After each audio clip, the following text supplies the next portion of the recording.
જાહેર રોડ પર એક્સપાયરી દવાનો જથ્થો મળ્યો છે। ખુલ્લામાં દવાનો જથ્થો મળતા સ્થાનિક તંત્ર થયું છે દોડતું। ડિંડોલીના સણિયા કણદે ગામની આ ઘટના છે। રોડ નજીક દવાઓનો મોટો જથ્થો મળ્યો છે। એક્સપાયરી દવા સળગાવી દેવાનો પ્રયાસ કરાયો હતો। ઘટના સ્થળે સરપંચ અને પોલીસની ટીમ પહોંચી છે તો દવાના જથ્થા અંગે તપાસ હાથ ધરાઈ છે। પ્રાથમિક તપાસમાં આ દવાઓ કોઈ ખાનગી હોસ્પિટલ કે ક્લિનિકની હોવાની આશંકા છે। પોલીસે આસપાસના સીસીટીવીના આધારે વધુ તપાસ હાથ ધરી છે। તો ખુલ્લામાં દવાનો આ જથ્થો પરચેઝમાંથી છે જે કે પ્રાઇવેટ મેડિકલમાંથી યા પ્રાઇવેટ ક્લિનિકમાંથી લીધેલી હશે ને જે 2022-2021ની એક્સપાયરી ડેટની દવાઓ છે જેમાં કેલ્શિયમ અને કફ સિરપ છે, એન્ટીબાયોટિક છે, થોડાક ઇન્જેક્શનો બી છે જેનો ઉપયોગ શરદી કાંસી માટે, શક્તિ માટે તથા ઇન્ફેક્શન નિવારવા માટે થાય છે। 2-3 દિવસ પહેલા નાખી ગયા છે એટલે અમે આરોગ્ય વિભાગના અધિકારીઓને પણ જાણ કરી છે। એ લોકો બી પહોંચી ગયા છે સ્થળ ઉપર અને આગળ એની તપાસ કરીને પોલીસને બી ધ્યાન દોરવામાં આવશે અને જે પણ લોકોએ આ કૃત્ય કર્યું છે એની ઉપર કાયદેસરની કાર્યવાહી થશે। સુરેન્દ્રનગરમાં ભોગાવો રિવરફ્રન્ટ રોડના રીસર્ફેસિંગની કામગીરી ગોકળ ગતિએ ચાલતી હોવાની રાવ ઉઠી છે।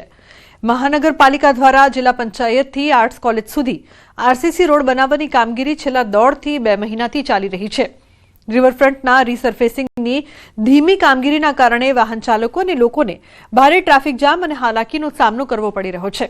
તો રિવરફ્રન્ટ રોડની એક સાઈડ કામગીરીના કારણે સંપૂર્ણ બંધ રાખવામાં આવતા હાલ સિંગલ સાઈડ જ વાહન વ્યવહાર શરૂ છે, જેના કારણે ટ્રાફિક જામના દ્રશ્યો સર્જાય છે। તેમજ ક્યારેય દર્દીઓને સારવાર અર્થે એમ્બ્યુલન્સ દ્વારા હોસ્પિટલ લઈ જવામાં પણ મુશ્કેલી પડે છે। ત્યારે હવે ઝડપથી રીસર્ફેસિંગની કામગીરી પૂર્ણ કરી બંને સાઈડ વાહન વ્યવહાર શરૂ કરવાની માંગ ઉઠી છે।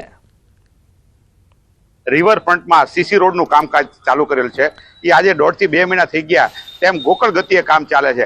આજે જે કામ મહાનગરપાલિકાને છે એ તમામ કામ રહ્યા એ ગોકળ ગતિએ ચાલે। આજે રિવરફ્રન્ટનું છે એ રોડ રાહદારીઓને ચાલવા માટે થઈ અને અનુકૂળ માટે થઈ અને અહીંયા વ્યવસ્થિત ટ્રાફિક નો થાય એના માટે રિવરફ્રન્ટ કરવામાં આવ્યો। જ્યારે સીસી રોડ થઈ ગયો અડધો સીસી રોડ થઈ ગયો છે એ તેમ છતાં હજી પણ એ સીસી રોડ ઉપર વાહનોને ચાલવા દેતા નથી। એના કારણે એક જ રોડના કારણે વાહન ચાલકો, એમ્બ્યુલન્સ વાળા, વૃદ્ધ માણસો જેને બહુ હાલાકી ભોગવવી પડે છે। આગળનું કામ થઈ ગયું છે તે રોડ પણ બંધ રાખેલ છે એ ચાલુ કરી અને અત્યારે તાત્કાલિક તેમને જે કામ ચાલુ છે એ રસ્તો બંધ રાખે, બાકીનો ચાલુ કરી દે તો દર્દીઓને અને એમ્બ્યુલન્સને આવવા જવામાં બહુ તકલીફ પડી રહી છે। 2 મોટા વાહનો સામસામે આવી જાય એટલે રસ્તો બ્લોક થઈ જાય છે।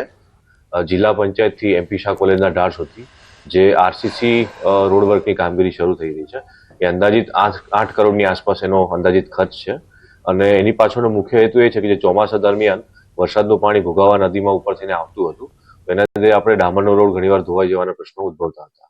જેથી કરી અને આપણે એનું આરસીસી આખું કામ લીધેલું છે। આરસીસી રોડનું કામ અંદાજિત 2 માસથી શરૂ છે અને અંદાજિત 2 માસની અંદર એ પૂર્ણ પણ થઈ જશે।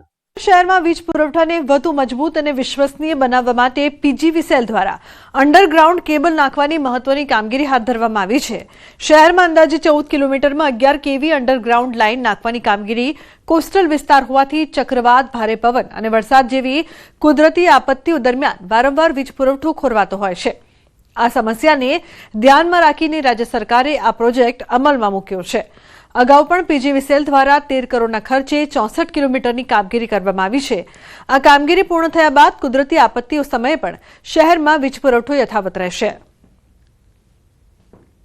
કોસ્ટલ વિસ્તાર છે જેથી કરીને અવારનવાર 11 કેવીમાં ફોલ્ટ થતા હોય છે તે માટે ગવર્મેન્ટની સ્કીમ છે ત્યારે જીઓજી સ્કીમ છે તેમાં ઉદ્યોગનગર સબ ડિવિઝન આવે છે સિટી ડિવિઝનની અંદર અને અંદાજિત તેનું 14 કિલોમીટર જેટલી લાઇનની કામગીરીની મંજૂર મળેલી છે।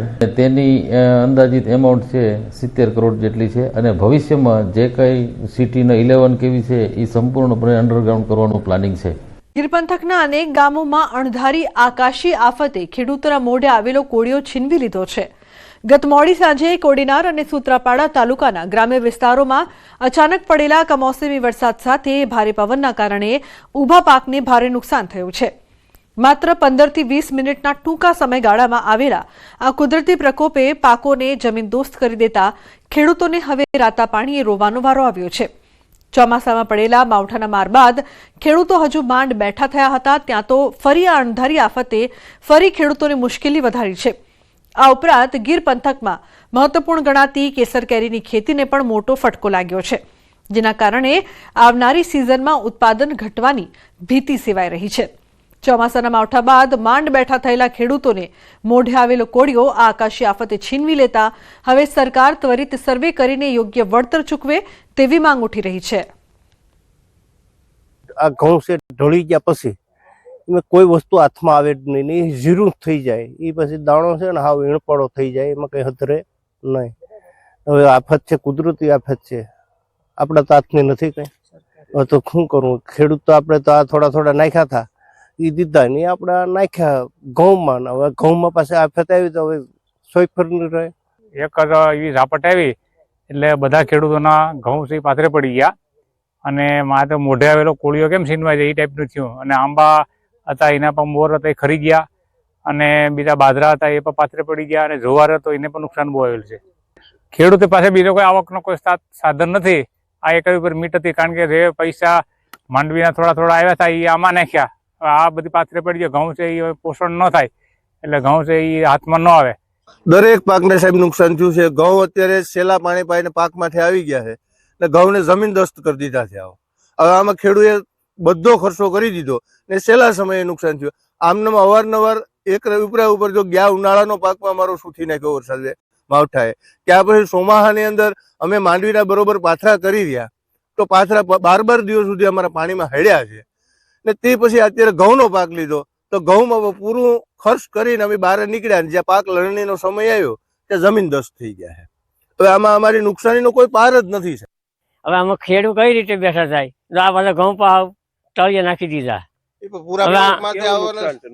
નુકસાન એટલે અમારે આમાંથી 2-2 ખાંટી ઘઉં થાત. હવે આમાં હું નીકળી ગઈ નક્કી નથી. હવે નહીં, અમારી ઉંમરમાં 2 વર્ષથી આવ્યું સફળ લાગે. યુનિવર્સિટી ફરી એક વખત વિવાદોમાં આવી છે. અંગ્રેજી વિભાગના પ્રોફેસર કમલ મહેતાના પ્રમોશન સામે ગંભીર આક્ષેપો લગાવવામાં આવ્યા છે. યુનિવર્સિટીના executive councillor member doctor Nidat બારોટે કર્યા છે આક્ષેપ. સંશોધન પેપરોમાં ગેરરીતિ કર્યા હોવાના આક્ષેપ કરવામાં આવ્યા છે.